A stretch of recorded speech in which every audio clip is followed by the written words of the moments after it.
Assalamualaikum warahmatullahi wabarakatuh. Dalam video kali ini, saya akan mencoba untuk menjelaskan tentang konsep-konsep dasar penelitian kuantitatif. Apa saja konsep-konsep dasar dalam penelitian kuantitatif akan kita bahas pada slide selanjutnya. Pada slide ini, agar diperoleh penelitian yang akurat dengan tujuan penelitian, maka harus dipahami terlebih dahulu konsep-konsep dasar penelitian. Yang pertama adalah konsep, yang kedua ada konstruk, dan yang ketiga ada variabel. Jadi, saya akan mulai menjelaskan apa itu konsep, kemudian dilanjutkan dengan konstruk, dan yang terakhir variabel. Konsep sendiri itu apa sih? Konsep adalah suatu istilah terdiri dari satu kata atau lebih yang menggambarkan suatu generalisasi terhadap gejala yang berlaku umum atau abstraksi mengenai suatu fenomena yang dirumuskan atas dasar generalisasi dari sejumlah karakteristik kejadian, keadaan, kelompok, atau individu tertentu. Jadi sebelum meneliti kita harus punya yang namanya konsep. Kalau di video-video saya sebelumnya, penjelasan materi mata kuliah metode penelitian 1 ini, ada beberapa hal sebelum mahasiswa menentukan judul, yaitu harus melihat fenomena apa yang sedang terjadi, permasalahan apa yang akan kita angkat, yang memang terjadi di sekitar kita. Jadi memang kita harus melakukan konsep. Kita mapping dulu nih.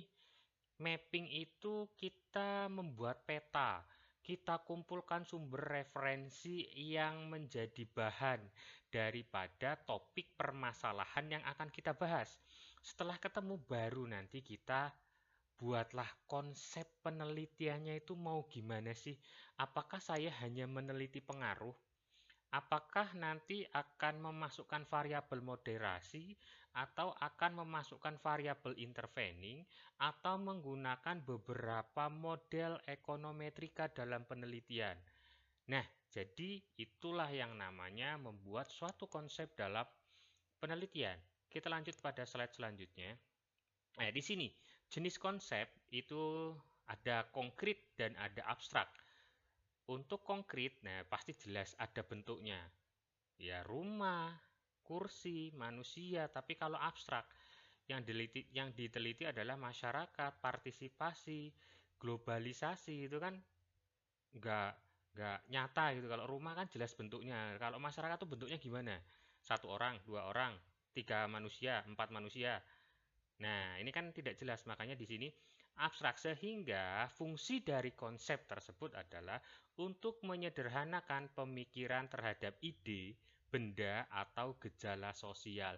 Ini yang sudah tadi saya jelaskan sebelumnya, bahwa untuk menentukan suatu judul, kita lihat fenomenanya, kita lihat permasalahan yang timbul. Baru kita kumpulkan berbagai sumber referensi, kemudian kita bentuk konsep. Penelitian kita mau diarahkan kemana? Nah, sampai sini mudah-mudahan paham ya. Jadi itu yang pertama mengenai konsep. Terus kalau ada pertanyaan, Pak, konsep penelitian biar cepat diterima sama dosen pembimbingnya seperti apa? Yang jelas harus ada novelty atau keterbaruan dan ada fenomena terbaru ya. Dan ada fenomena terbaru seperti yang sudah saya jelaskan dalam video tentang penulisan karya ilmiah. Di sana novelty itu apa? Silahkan mahasiswa play kembali, putar kembali tentang penjelasan apa itu novelty, sehingga kalau mahasiswa ingin skripsinya di ACC, ada keterbaruan, kemudian ada fenomena yang baru, nah itu pasti kemungkinan besar ya, prosentasenya akan tinggi, cepat diterima oleh kampus untuk di ACC menjadi judul skripsi. Selanjutnya kita bahas tentang konstruk ya, konstruk.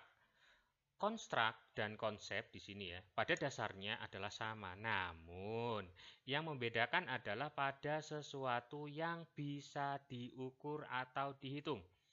Merubah suatu konsep yang abstrak atau konkret menjadi konstruk disebut operasionalisasi dari konsep.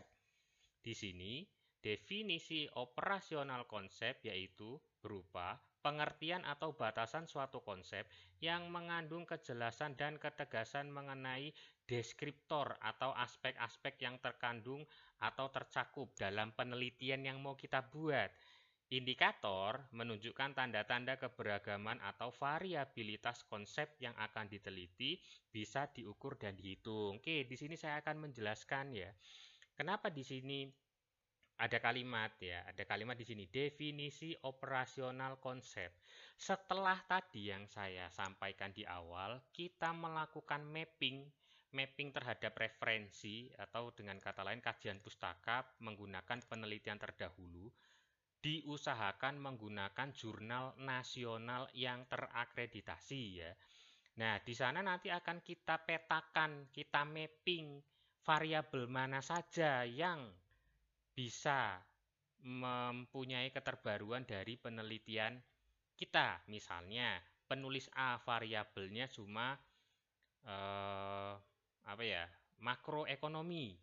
Terus peneliti berikutnya variabel internal perusahaan. Nah, dari dua mapping ini misalnya, dari dua mapping ini sebenarnya kita bisa mengambil novelty, kita bisa mengambil dua-duanya, yaitu kita meneliti tentang faktor makroekonomi dan faktor internal perusahaan misalnya yang mempengaruhi kinerja perbankan syariah. Nanti akan ada variabel-variabel yang digunakan. Dari variabel-variabel tersebut, saya kasih contoh misalnya nih. Misalnya faktor internal yang mempengaruhi kinerja keuangan, misalnya ada istilah FDR atau CAR, Current Asset Ratio. Nah, untuk di bagian definisi operasional konsep, jadi nanti definisi itu didefinisikan ya, didefinisikan dengan menggunakan teknik atau cara perhitungan. Dari mana CAR ya, Current Asset Ratio itu diperoleh? Oh, ternyata Current Asset Ratio diperoleh dari X dibagi dengan Y, sehingga ketemulah yang namanya Current Asset Ratio. Nah, itu nanti dijabarkan pada definisi operasional. Makanya ketika kita sudah mempunyai konsep, variabel apa saja yang kita gunakan, menggunakan model apa, teknik analisis data apa, lalu kita buatlah ke dalam bentuk konstruk. Lebih diperjelas ya. Kalau konsep kan ya hanya saya sudah dapat nih konsepnya, tapi dikonstrukkan, dibuat lebih jelas lagi kedalaman daripada sesuatu yang sudah kita buat konsepnya. Nah, di sini ada contohnya nih. Yang pertama, lapar. Sebagai konstruk adalah mencerminkan rasa sakit setelah tidak makan dengan waktu yang cukup lama. Sama seperti tadi current asset ratio. Berarti nanti dijelaskan current asset ratio itu apa dan rumusnya itu untuk mencari current asset seperti apa. Nah, itu dijelaskan di sana. Yang kedua, ada popularitas sebagai konstruk, mencerminkan jumlah pilihan sosiometri yang diterima seorang dari individu yang lain dari kelompoknya. Dan yang ketiga, kelas sebagai konstruk, tempat orang melakukan aktivitas proses belajar mengajar. Jadi konsep atau variabel yang digunakan, misalnya kita menggunakan nih ya, lapar, popularitas, kelas. Nah, di konstruk itu dijelaskan definisinya. Kalau di sini kan tidak ada yang perhitungan. Makanya ketika penelitian kuantitatif ya, kuantitatif yang berupa data, angka-angka itu, nah nanti kita tuliskan di sini setelah menjabarkan definisinya, baru kita tuliskan bagaimana data itu bisa diperoleh. Nah, mahasiswa bisa lihat di repositori Win Raden Intan Lampung. Di sana ada banyak sekali contoh-contoh skripsi kakak tingkat kalian. Bisa mulai dari sekarang dilihat-lihat sebagai referensi untuk mengerjakan tugas akhir semester, yaitu membuat mini proposal. Nah, yang terakhir yaitu membahas tentang variabel. Karena di sini temanya atau topik bahasanya adalah tentang variabel kuantitatif, maka saya akan membahas tentang fokusnya ya. Fokusnya akan membahas tentang variabel kuantitatif, di mana yang pertama, variabel itu apa sih? Variabel itu berasal dari bahasa Inggris ya, yang berarti faktor tak tetap atau berubah-ubah. Yang kedua, variabel dapat juga diartikan sebagai sebuah konsep dalam bentuk konkret. Jelas ya tadi yang saya sebutkan. Ketika sudah mapping, sudah ditentukan variabel yang akan digunakan apa, menggunakan teknik apa, itu namanya konsep. Nah, di sini ada perbedaan variabel dan konsep. Konsep biasanya digunakan dalam mendeskripsikan segala variabel yang abstrak dan kompleks. Nah, ini yang tadi masih bersifat umum dan belum diperjelas dengan konstruk ya. Nah, tapi kalau variabel di sini konsep tingkat rendah yang relatif mudah diidentifikasi. Kenapa mudah diidentifikasi? Karena kita sudah memastikan bahwa variabel-variabel apa saja yang akan kita gunakan dalam penelitian kita. Diklasifikasi, diukur ya, diklasifikasi atau diukur. Nah, ini sudah dibahas juga penjelasannya. Yang keempat, agar variabel dapat diukur, maka variabel harus dijelaskan dalam definisi operasional variabel. Nah, ini yang sudah saya jelaskan, misalnya menggunakan current asset ratio, terus financing FDR ya, terus bisa menggunakan NPF, non-performing financing ya, untuk di syariahnya, sehingga nanti dijelaskan menggunakan rumus apa. Itu kalau menggunakan data laporan keuangan. Tetapi Pak, bagaimana kalau penelitian saya menggunakan kuesioner? Nah, indikatornya dijabarkan. Indikator apa saja yang digunakan untuk mengukur? Misalnya saya mau mengukur minat nih Pak, minat mahasiswa dalam menabung di perbankan syariah. Nah, berarti indikator minat itu apa saja? Bagaimana cara melakukan pensekorannya? Itu nanti dijelaskan di dalam definisi operasional variabelnya untuk variabel minat.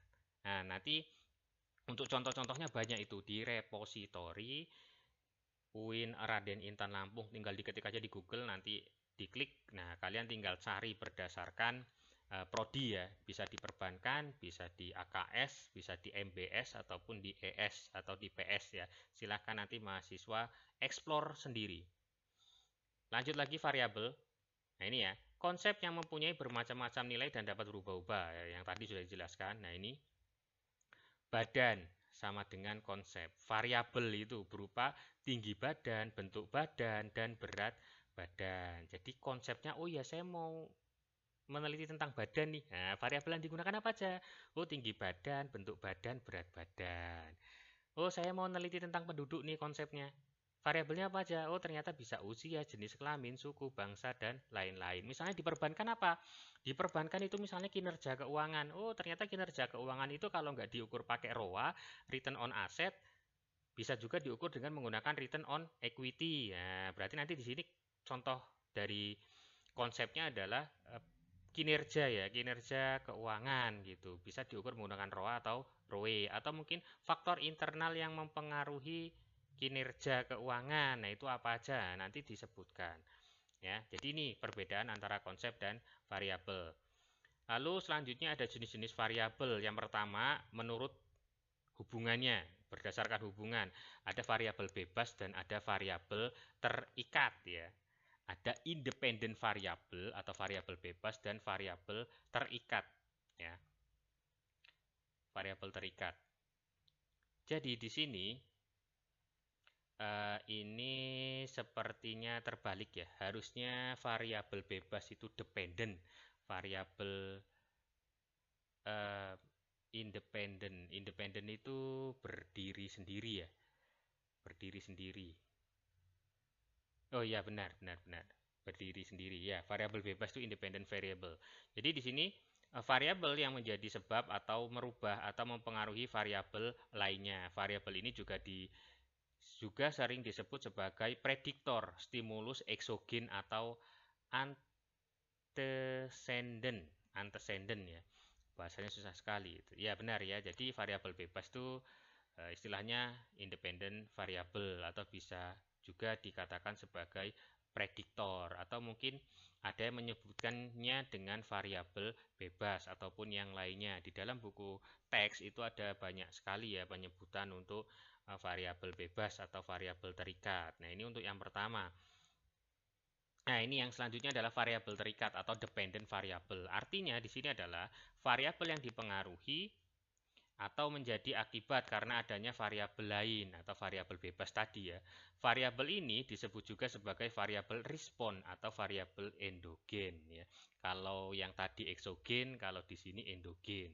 Dan di sini ada keterangan juga variabel terikat inilah yang sebaiknya dikupas lebih dalam pada latar belakang penelitian. Jadi kalau mahasiswa mau membuat latar belakang memang harus fokus pada variabel Y-nya. Misalnya ingin mengukur tentang kinerja keuangan syariah, maka mahasiswa harus fokus permasalahan-permasalahan apa saja yang akan muncul, yang muncul ya, bukan yang akan ya, yang muncul di dalam pengelolaan keuangan syariah, terutama kinerjanya maksudnya, terutama kinerjanya, sehingga mahasiswa harus banyak cerita nih kira-kira faktor-faktor apa saja yang bisa menghambat kinerja, yang bisa menaikkan kinerja. Nah, itu nanti dijelaskan di sana dan variabel independennya juga nanti masing-masing dijelaskan hubungannya antara variabel dependen dengan variabel independennya. Jadi korelasinya tuh apa? Kenapa mahasiswa mengambil variabel independennya itu misalnya NPF, misalnya FDR atau makroekonomi, ya itu hubungannya apa sih sama kinerja keuangan perbankan syariah? Nah, itu nanti dijelaskan. Jadi, tetapi fokus utamanya adalah ini ya. Nih, variabel terikat atau dependent variabelnya itu key ya, kuncinya itu di situ. Karena di sini berikan porsi lebih dalam untuk membahas variabel terikat daripada variabel bebasnya karena merupakan implikasi dari hasil penelitian. Jadi memang benar mahasiswa itu menggunakan teknik dari umum ke khusus di mana mahasiswa cerita dulu secara umumnya, baru setelah selesai nih menceritakan variabel terikat atau dependent variable dalam suatu penelitian atau dalam penelitian kita, maka kita tinggal menambahkan hubungan yang tadi. Kenapa kita kok make makroekonomi? Kenapa kita makainya suku bunga? Kenapa kok kita makainya inflasi? Apa hubungannya sama kinerja keuangan perbankan syariah? Ya itu nanti dijabarkan, tetapi tetap mahasiswa harus fokus pada variabel Y-nya ya. Variabel Y-nya itu harus fokus. Nah, di sini ada variabel moderasi. Ya, ini kalau mahasiswa sanggup, silakan gunakan penelitian yang judulnya berbau-bau ini. Moderating, variabel yang memperkuat atau memperlemah hubungan antara variabel bebas dan variabel terikat. Variabel ini berfungsi memperkuat atau memperlemah. Jadi nanti kenapa kok di sini di tengah-tengah ya? Jadi ada yang memoderasi. Jadi nanti ada begini hasilnya ya. Hasilnya begini, X dan Y dicek menggunakan regresi misalnya. X dan Y dicek menggunakan regresi. Oh, ternyata hasilnya sekian. Nah, gimana kalau saya memasukkan variabel Z-nya ini dikalikan dengan X1, kemudian hasil dari perkalian ini saya regresikan terhadap variabel Y. Apakah memperkuat atau memperlemah ya. Jadi nanti ketahuan hasilnya ketika menggunakan X saja, X1 saja terhadap Y atau dengan variabel moderasi. Jadi di sini X1 dikali Z diregresikan ke Y. Begitupun sebaliknya untuk X2-nya. Apakah nanti hasilnya memperkuat X atau memperlemah X terhadap Y? Dan itu harus dijelaskan di dalam pembahasan. Kenapa kok misalnya nih variabel moderasinya ini kok ternyata tidak begitu berpengaruh. Nah, bisa dijelaskan, oh bisa jadi variabel ini memang berpengaruh ketika dalam kondisi yang seperti apa. Nah, itu nanti akan dijelaskan. Mungkin nanti di Metopen 2 ketika ketemu dosen silahkan tanya tentang ini ya, pembuatan variabel moderasi. Terus kalau misalnya ditanya, Pak, olah datanya pakai apa Pak? Kalau variabel moderasi bisa menggunakan SPSS, bisa menggunakan eViews, silahkan ya. Atau mungkin mahasiswa pengen coba menggunakan Lisrel ataupun Amos ataupun software-software yang lain, itu malah lebih bagus. Kalau saya bisa nggak? Insya Allah saya bisa untuk beberapa software untuk pengolahan statistik. Nah, kalau saya sukanya yang seperti ini. Jadi penelitian itu benar-benar bervariasi, tidak hanya X1Y, X2Y, X1, X2 terhadap Y. Tapi kalau dikasih moderasi kok kayaknya lebih menarik lagi. Nah, lantas apa fungsinya moderasi? Yaitu kita tinggal lihat fungsinya seperti apa ketika hasilnya ini. Apakah dia memperkuat atau memperlemah, ya. Oke, ini variabel moderasi. Selanjutnya ada variabel intervening. Nah, kalau tadi itu kan dikali ya. Kalau tadi dikali. Nah, sekarang variabelnya intervening. Penghubung. Ya, penghubung. Kalau tadi kan di tengah, moderasi di tengah dikalikan baru ditembakkan. Nah, kalau ini dihubungkan. Kalau dia lewat sini dulu ya sebenarnya sih mirip sih ya. Mirip tapi softwarenya ini kalau kalau kalau kata saya ya, kata saya pribadi perbedaan software ya. Kalau kalau yang moderasi itu cukup dikalikan itu nanti jadi. Tapi kalau ini menggunakan SPSS nggak bisa. Harus menggunakan yang model analisis jalur seperti AMOS, Lisrel, PLS, Smart PLS, ya. Ini baru bisa menggunakan metode ini ya, menggunakan model yang begini, yang modelnya variabel intervening. Jadi di sini variabel yang menjadi media pada suatu hubungan antara variabel bebas dengan variabel terikat. Di sini contohnya adalah pengaruh kualitas pelayanan terhadap loyalitas pelanggan. Variabel interveningnya adalah kepuasan pelanggan. Jadi ada kualitas ya, ada kualitas itu dilewatkan dulu dengan kepuasan pelanggan baru ditembakkan ke loyalitas pelanggan. Jadi nanti sebenarnya ini ada satu lagi ya, ada satu garis dari X1 itu langsung ke Y. Kenapa? Ya untuk ngukur bagaimana kalau X1 langsung ke Y, bagaimana kalau X1 hasilnya seperti apa, di sini diolah dulu baru ditembakkan ke Y. Nah, hasilnya seperti apa? Apakah ada perbedaan antara X1 yang langsung ke Y dengan X1 yang harus lewat ke Z dulu baru ke Y? Karena di sini ya, adanya pengaruh langsung atau tidak langsung ya. Jadi di sini pengaruh X1, X2 terhadap Y mempengaruhi Z. Nah, jadi nanti bisa dilihat bagaimana peran dari variabel intervening ini ya. Apakah lebih baik langsung ataukah ya melalui yang tidak langsung ini hasilnya yang lebih baik, dan nanti baru akan ketahuan ini fungsi variabelnya seperti apa ya dari hasil estimasi olah datanya. Nah, tapi kalau seperti ini harus menggunakan PET analisis. Kalau untuk pakai SPSS saya belum pernah, tapi kalau model-model seperti ini saya menggunakan Smart PLS, Lisrel, apalagi ya, Amos ya. Saya seringnya pakainya Amos ya, walaupun Amos katanya sudah jadul, tapi saya pakainya Amos untuk model analisis jalur ya. Jadi nanti bisa dikembangkan lagi penelitian mahasiswa yang seperti ini. Misalnya di sini ya kualitas layanan, loyalitas pelanggan, misalnya dikonsepkan ke syariah. Nah, ini dijadikan sebagai variabel intervening. Coba aja ajukan judul-judul yang seperti itu yang menggunakan konsep intervening ataupun moderasi ataupun menggunakan model-model ekonometrika. Lalu yang E itu ada variabel kontrol, jadi yang mengontrol ya. Variabel ini ditetapkan oleh peneliti jika peneliti ingin mengontrol supaya variabel di luar yang diteliti tidak mempengaruhi hubungan antara variabel bebas dan terikat, atau ingin melakukan penelitian yang bersifat membandingkan. Contohnya, ingin membandingkan kinerja petugas pemasaran antara lulusan SMU dan SMK. Untuk itu, untuk bisa membandingkan kinerja kedua lulusan sekolah itu, maka peneliti harus menetapkan variabel kontrolnya, eksperimen ya. Dalam hal ini variabel kontrolnya adalah pekerjaan yang dikerjakan, alat untuk mengerjakan, pengalaman kerja, iklim kerja, organisasi di mana pegawai tersebut harus sama. Nah, ini harus sama karena kan nggak mungkin nggak sama gitu. Intinya itu nggak apple to apple ya. Kalau ini harus apple to apple karena menggunakan variabel kontrol ya. Jadi variabel kontrolnya itu harus sama-sama. Misalnya lulusan SMU ya merasakan ini semua, lulusan SMK ya sudah merasakan ini semua, sudah mencangkup. Jadi nanti sampel yang digunakan itu yang sudah ini ya, sudah berpengalaman, iklim pernah ikut organisasi dan lain sebagainya, sehingga nanti penelitiannya akan menarik ya untuk dikaji. Lanjut lagi, di sini variabel berdasarkan sifat, ada variabel diskrit. Ya, ini sudah dibahas sebenarnya di mata kuliah statistik ya. Variabel diskrit itu apa? Oke, nggak apa-apa. Di sini dibacakan saja. Variabel yang membagi responden menjadi dua kategori atau lebih. Contohnya, variabel dikotomi jenis kelamin laki-laki perempuan. status pekerjaan bekerja tidak bekerja, status perkawinan kawin tidak kawin, status kesehatan sehat atau sakit. Nah, sebenarnya di sini ada juga ya, ini kan variabel kategori ya atau discrete ya, karena dikategorikan.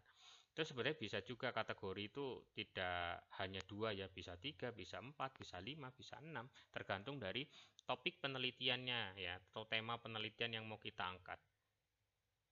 Nah, di sini ada yang lebih dari dua kategori atau variabel politomi. Nah, ini yang tadi saya sampaikan ya. Di sini ada strata ya, jenis pendidikan, ada tidak sekolah, SD, SMP, SMA, perguruan tinggi, jenis pekerjaan, pegawai negeri, pegawai swasta, pedagang, agama, Islam, Katolik, Protestan, Hindu, Buddha, dan lain sebagainya.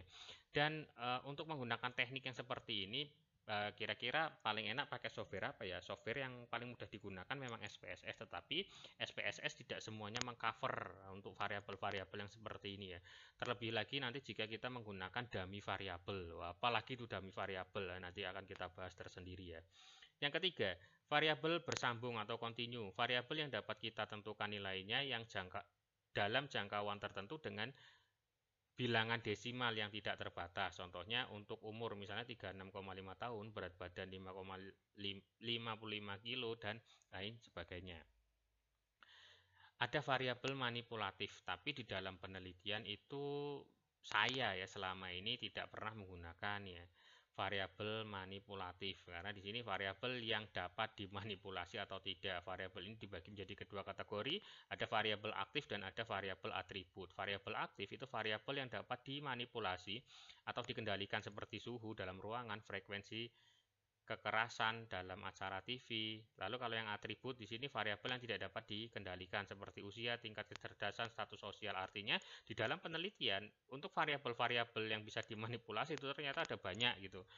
Jadi bukan saya membongkar ya, tetapi memang beberapa ya intinya sih tidak menutup mata bahwa memang ada beberapa mahasiswa nakal yang menggunakan joki untuk membuat skripsi dan melakukan manipulasi data.